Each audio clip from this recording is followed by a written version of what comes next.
Hey everyone! Before we dive into this incredible story of steel, strategy, and survival, make sure to hit that like button, subscribe to the channel, and most importantly, drop a comment below telling me where you're watching from. Are you from Europe, the Americas, Asia, or somewhere else? Your support keeps this channel bringing you the best untold stories of World War II. Now, let's get into it. June 1944. The hedgerows of Normandy stood silent in the early morning mist, ancient earthen walls crowned with thick vegetation that had divided French farmland for centuries. These bocage country lanes, barely wide enough for a single vehicle, would soon become the graveyard of German armor. Hidden behind one such hedgerow, a British 17-pounder anti-tank gun sat in perfect concealment, its long barrel extending through carefully cut branches. The five-man crew had been in position since before dawn, waiting with the patience of hunters who knew their prey would come. 300 yards down the narrow lane, the distinctive rumble of Maybach engines announced the approach of a Panther OSV, its long 75mm gun sweeping the hedgerows as it advanced. The commander's head was visible in the open cupola, scanning for threats. Behind it, two more Panthers followed in column, standard tactical formation for movement through restricted terrain. The German crews felt reasonably secure. After all, these weren't the early war Panzer IIIs. These were Panthers, with 80mm of frontal armor sloped at 55 degrees, effectively making it 140mm thick against frontal attack. No Allied tank could penetrate that at combat ranges. What the German commander didn't know, couldn't have known, was that the side armor of his Panther was only 40 to 45mm thick, and it stood nearly vertical. The 17-pounder's armor-piercing discarding sabot round could penetrate 256mm of armor at 500 meters. At this range, less than 300 yards, the mathematics were simple and brutal. The gun commander gave a quiet order.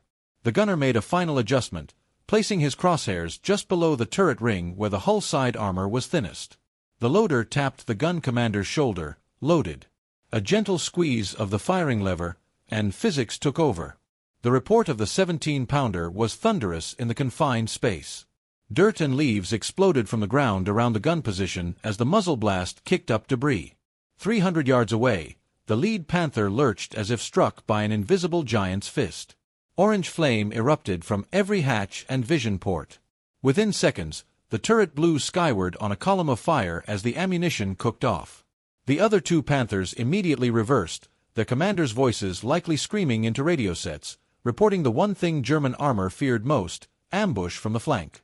By 1944, the Wehrmacht had refined its armored doctrine into what many historians consider the pinnacle of tank design philosophy. The Panther tank, officially designated Panzerkampfwagen V, emerged from the traumatic encounters with Soviet T-34s on the Eastern Front. German engineers created a masterpiece of sloped armor, a powerful 75mm L/70 gun, and advanced optics. The frontal armor scheme was revolutionary.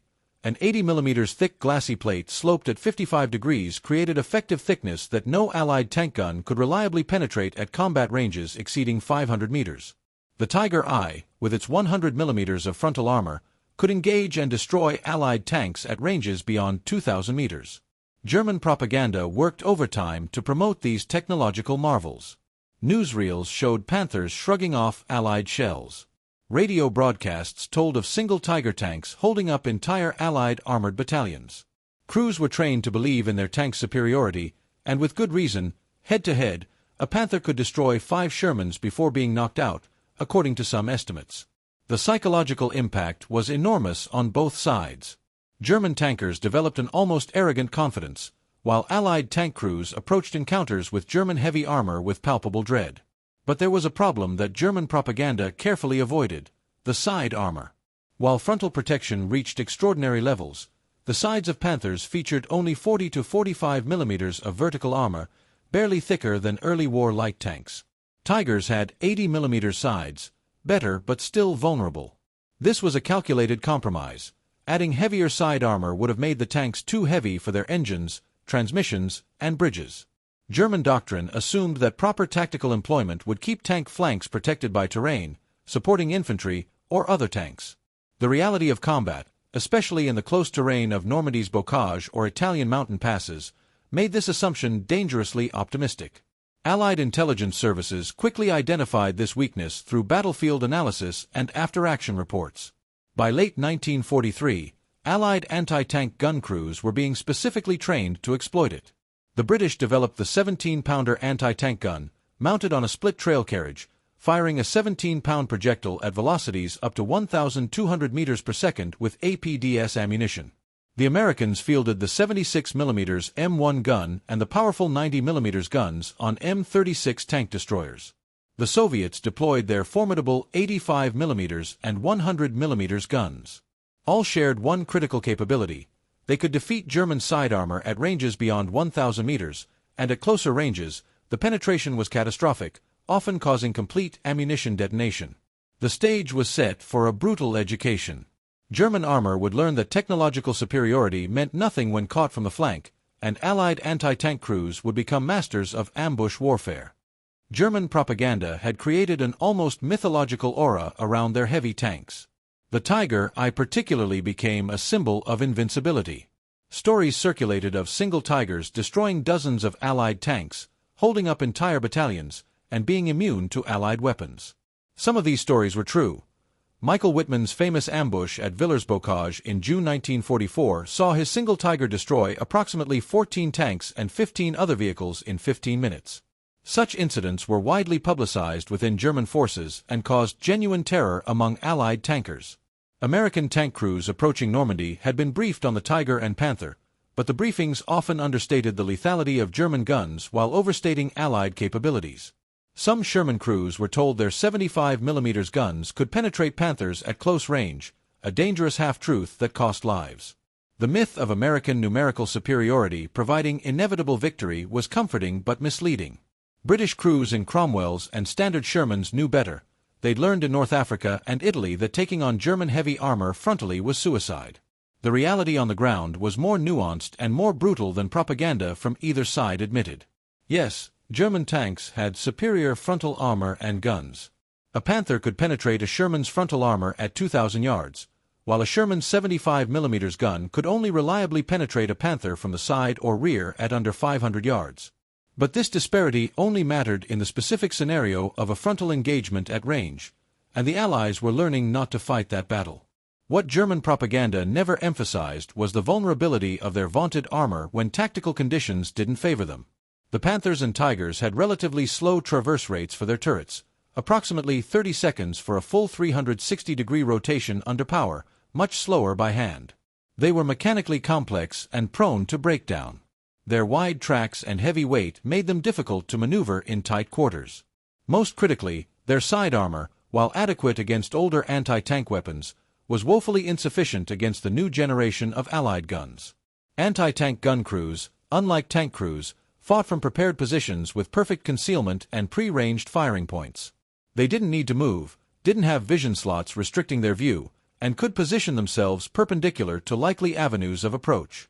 A well-positioned 17-pounder could engage German armor from the flank at ranges where the Germans couldn't effectively return fire, especially if the gun was hidden in a building or behind earthworks. By mid-1944, experienced German tank commanders understood this reality. They approached every hedge line with caution, every village with dread, and every narrow lane as a potential death trap. The myth of invincibility had been shattered by the reality of combined arms warfare, where technological superiority could be negated by superior tactics, better intelligence, and weapons specifically designed to exploit known vulnerabilities. The psychological transition from confidence to caution, from aggression to paranoia, would prove as significant as any technical specification. The battlefield geography of Northwest Europe in 1944 to 1945 was an anti-tank gunner's paradise and an armored commander's nightmare.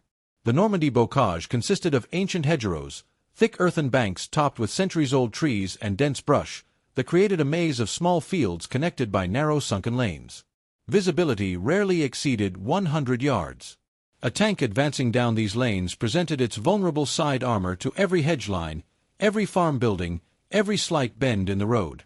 There was no room to maneuver, no space to turn the thick frontal armor toward a threat. British and American planners studied these conditions extensively before D-Day.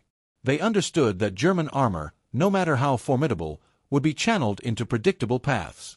Anti-tank guns could be positioned in depth, with primary and alternate firing positions, covering all likely avenues of approach. The guns could be dug in with only the barrel visible, making them nearly impossible to spot until they fired.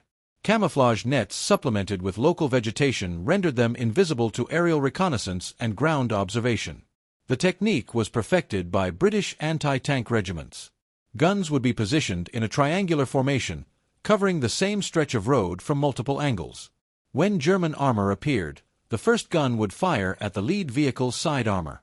The explosion and confusion would cause the following tanks to stop or reverse, presenting their sides to the other two guns. It was murderously effective. After several such ambushes, German armor began refusing to advance without extensive infantry reconnaissance, slowing their mobility to a crawl. Urban terrain presented even worse conditions for German armor. In Italian hill towns and French villages, every street corner was a potential firing position. Stone buildings provided excellent cover for anti-tank guns, and the narrow streets prevented German tanks from bringing their frontal armor to bear. The Battle of Ortona in December 1943 demonstrated this perfectly. German armor attempting to support infantry in the town was systematically destroyed by Canadian 6-pounder anti-tank guns firing from prepared positions in buildings. The tanks couldn't elevate their guns high enough to return effective fire, and their side armor was exposed every time they passed a cross street. Weather conditions added another variable. Morning fog, particularly common in autumn and winter, reduced visibility to yards rather than hundreds of yards. German optical superiority became meaningless when you couldn't see beyond your own gun barrel. Allied anti-tank crews, intimately familiar with their firing sectors, could engage targets at point-blank range before German crews even knew they were there. Rain and mud immobilized heavy armor, with Panthers and Tigers notorious for becoming bogged down, presenting stationary targets that anti-tank guns could engage at leisure. The terrain and conditions of northwest Europe effectively neutralized German armor's technological advantages. The long-range accuracy and penetrating power of German guns meant nothing when engagement ranges were measured in yards rather than hundreds of yards. The thick frontal armor was irrelevant when tactical conditions forced flanking shots. Allied anti-tank doctrine, refined through hard experience in North Africa and Italy, had transformed favorable terrain into force multipliers that turned German armor superiority into vulnerability. Sergeant Thompson's gun crew had been in position since 0430 hours, 3 hours before dawn. The 17-pounder sat in a carefully prepared position behind a collapsed barn wall, providing cover from everything except a direct hit while leaving clear fields of fire across the crossroads. The crew had ranged key points with stakes: 200 yards to the church corner, 350 yards to the bend in the road, 450 yards to the tree line. Every measurement was confirmed with optical rangefinders. Now they waited. At 0715 hours, the sound came first. The distinctive growl of Maybach engines, the metallic clanking of tracks on cobblestones, echoing off the stone buildings of the village. The gun commander, Lieutenant Harrison, pressed binoculars to his eyes, scanning the approaches. Contact. Panthers, 3 of them, moving west on the main road. Range approximately 600 yards and closing. His voice was steady, professional, betraying none of the adrenaline coursing through his system. The German formation was tactically sound by their doctrine: lead tank advancing, followed by 2 more at 50-yard intervals, infantry nowhere to be seen. The lead Panthers commander was visible, head out of the cupola, scanning the ruins. They were moving carefully but not cautiously enough. The Germans had developed a dangerous habit of assuming infantry reconnaissance would spot anti-tank guns. But the British infantry had carefully avoided revealing themselves, allowing the armor to advance into the kill zone unmolested. Tracking lead target, the gunner reported, his eye pressed to the telescopic sight. His hands made minute adjustments to the traverse wheel, following the Panther's movement.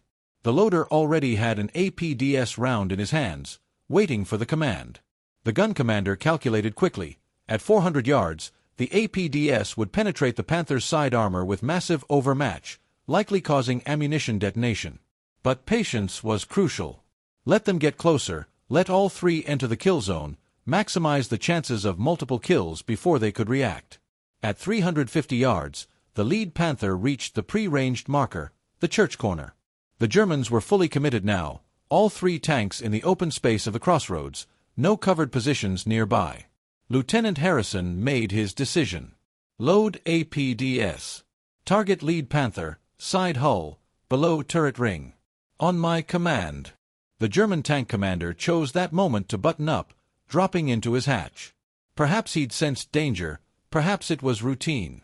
It didn't matter. The decision sealed his fate. Fire! The 17-pounder roared. The blast was enormous in the confined space behind the barn wall, the muzzle flash brilliant even in morning light. Dust and debris kicked up all around the gun position. 350 yards away, traveling at over 3,600 feet per second, the armor-piercing projectile covered the distance in less than half a second. The gunner never saw the shell strike, too fast, too small, but he saw the result immediately. The Panther seemed to lurch sideways as if struck by a giant hammer.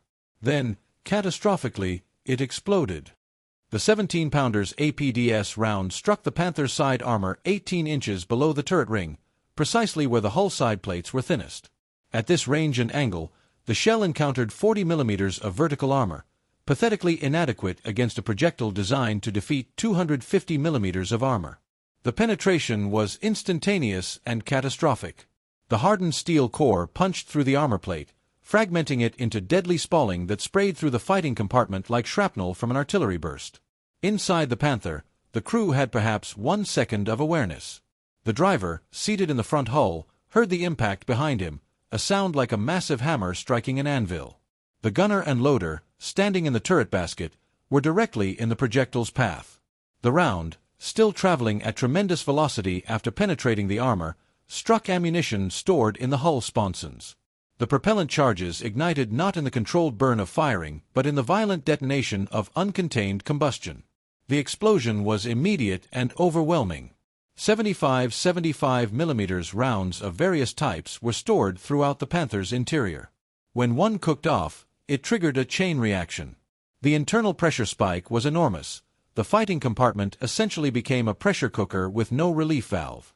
Flames shot from every opening: hatches, vision ports, the gun mantlet, even ventilation grills. The turret, weighing several tons, was blown completely off the hull, sailing 20 feet into the air before crashing back onto the burning chassis.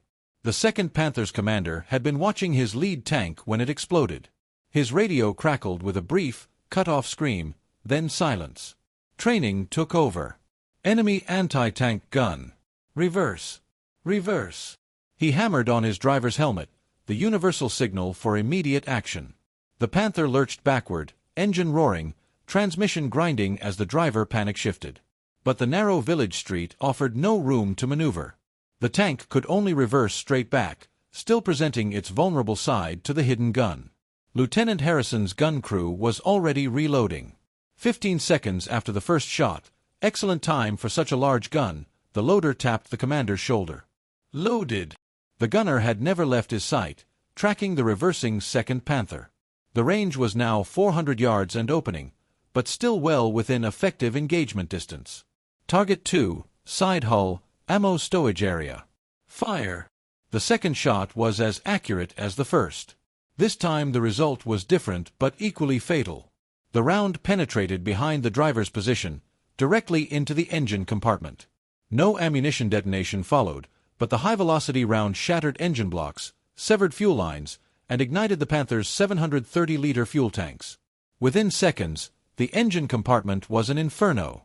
The crew began bailing out, hatches flying open, men scrambling desperately to escape the burning steel coffin. The 3rd Panther made the decision that would save its crew. Rather than attempting to locate and engage the anti-tank gun, a nearly impossible task given the concealment and smoke, the commander ordered full reverse. The Panther backed rapidly around the corner from which it had emerged, disappearing from view.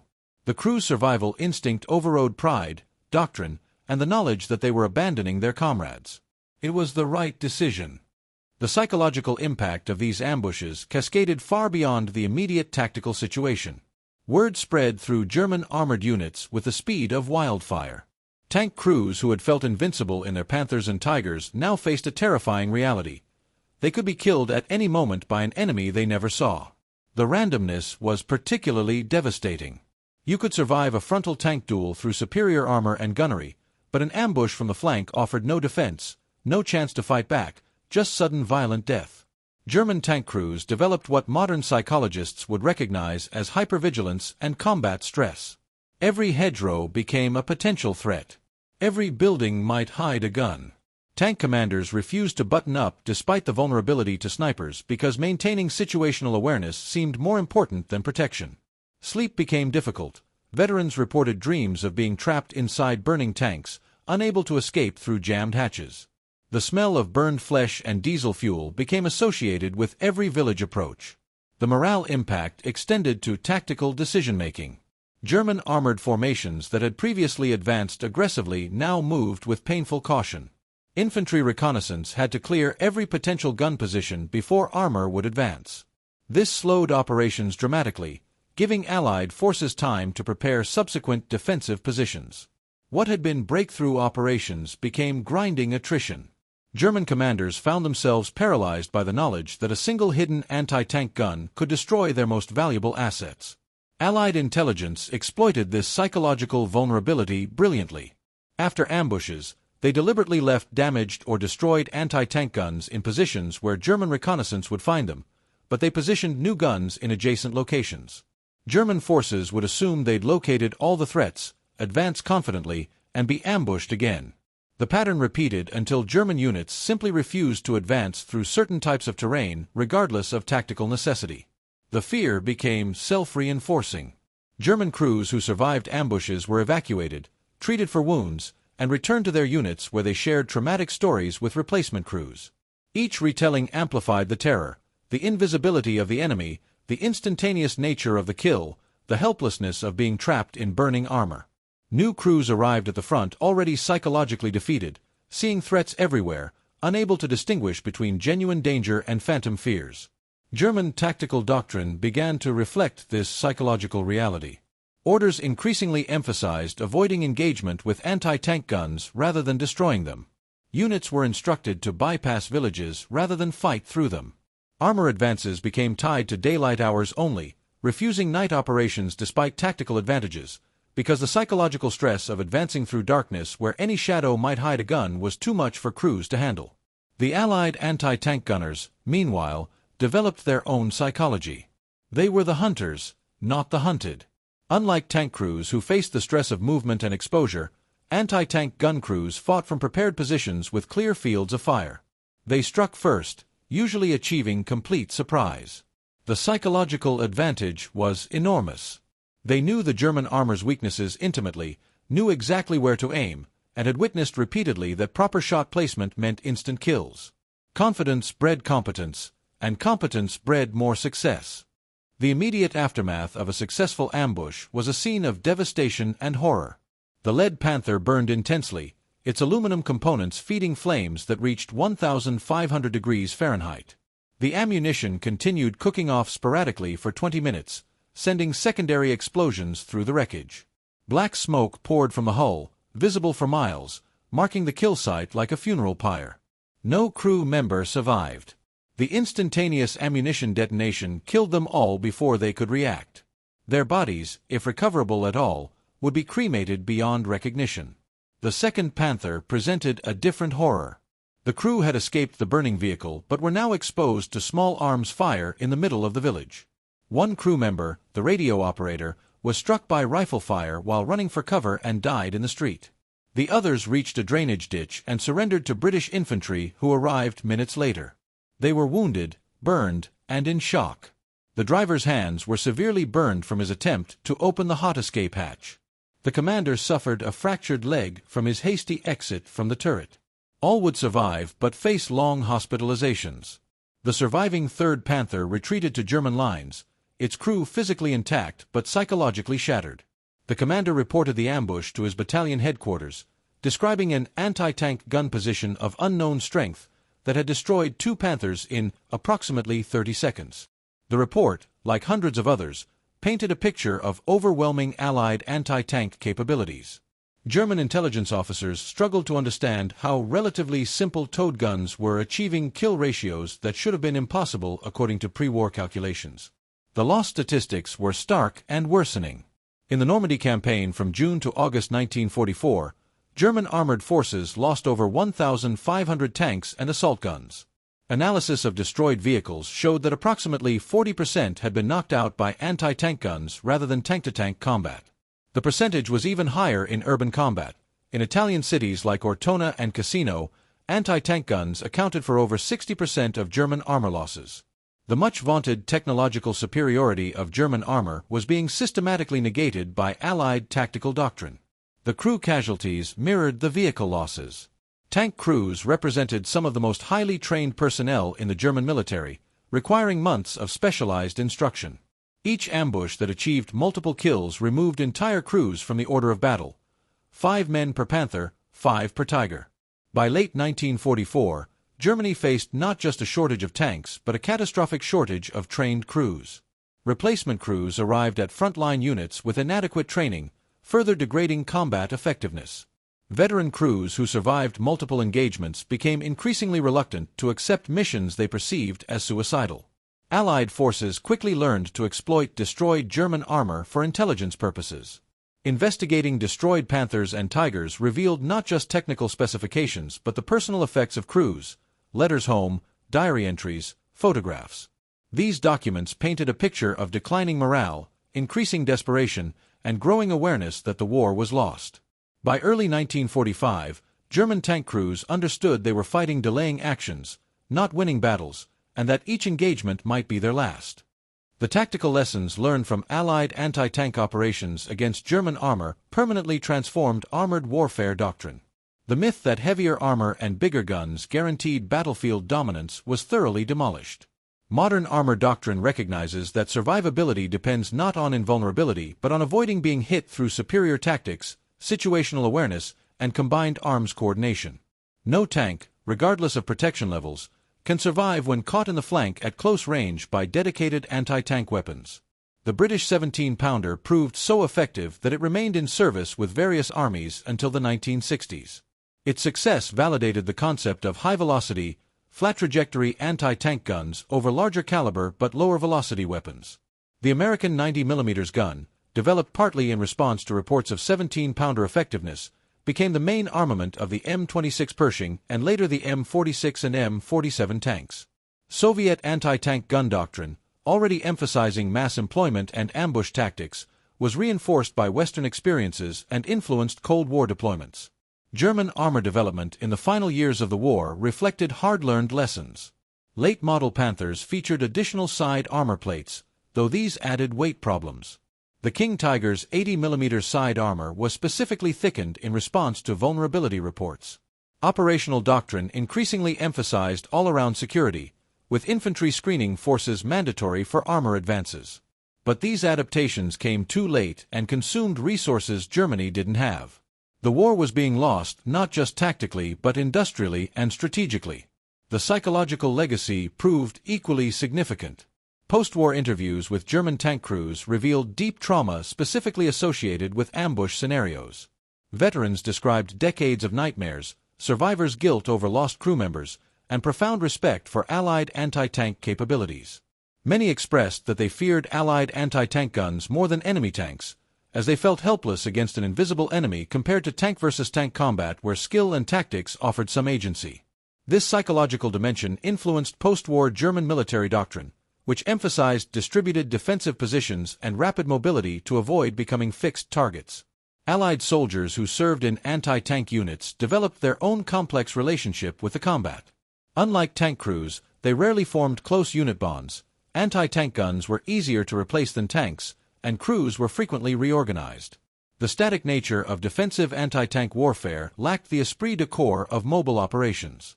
Yet they took fierce pride in their kill counts and the knowledge that they defeated Germany's best armor with weapons that were technically inferior to German tank guns but employed more effectively. Modern analysis using computer simulations has validated the Allied tactical approach. Studies show that even the best protected modern main battle tanks are vulnerable to flank attacks from weapons far less powerful than their frontal armor can defeat. The lesson remains relevant in contemporary warfare. Technology provides advantages, but terrain exploitation, combined arms integration, and superior tactical employment remain decisive. The German tank crews who died in ambushes across France, Italy, and Germany paid the ultimate price teaching that lesson, and their sacrifice influenced armored warfare doctrine that persists to this day. The story of Allied anti-tank guns versus German armor is ultimately a story about the limits of technology and the enduring importance of tactical innovation. The Germans built magnificent tanks. The Panthers and Tigers were engineering marvels that influenced post-war armor design worldwide. But engineering excellence couldn't overcome strategic disadvantages, terrain realities, and enemies who adapted faster than German doctrine could evolve. The crews on both sides showed extraordinary courage. German tank crews continued advancing into ambush-prone terrain knowing the risks. Allied anti-tank gunners held positions against counter-battery fire and infantry assault, knowing that once they fired, their positions were compromised. Both sides fought with professionalism and determination in a war that had long since passed any point of glory. The tactical lessons remain relevant today. Superior technology is an advantage, not a guarantee. Understanding and exploiting enemy weaknesses matters more than raw capability. Combined arms integration, infantry, armor, artillery, and air power working together, defeats specialized systems no matter how advanced. If you were an Allied anti-tank gun commander in 1944, facing German armor that outmatched anything your side fielded, what would you have done? How would you have positioned your guns?